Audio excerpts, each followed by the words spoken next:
Welcome back, brothers and sisters, to our Desire of Ages series. Now, on our last episode, we saw that John was to go forth as Jehovah's messenger, to bring light, to bring men the light of God and prepare a way. Okay, and in the time of sort of greed, riches, luxury, and display, you had John the Baptist, who was to stand as a reformer. Right, he was to be abstinent against this this pomp and glamour that the priests and the Sanhedrin had. We continue our study from Desire of Ages 101, paragraph 1. In childhood and youth, the character is most impressible. The power of self-control should then be acquired. By the fireside and at the family board, influences are exerted whose results are as enduring as eternity. More than any natural endowment, the habits established in early years decide whether a man will be victorious or vanquished in the battle of life. Youth is the sowing time. It determines the character of the harvest for this life and the life to come.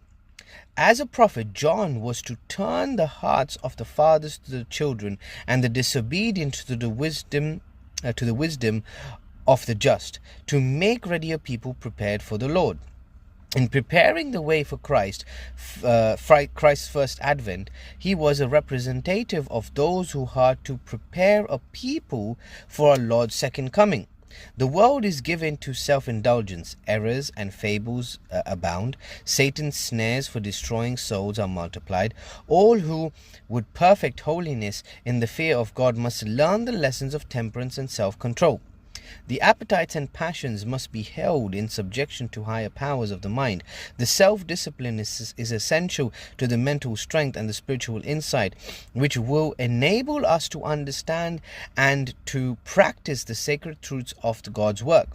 For this reason, temperance finds its place in the work of preparation for Christ's second coming. And this is why Calvin, for example, spoke a lot about temperance, and so does Ellen White. She speaks a lot about temperance, especially with appetites, brothers and sisters.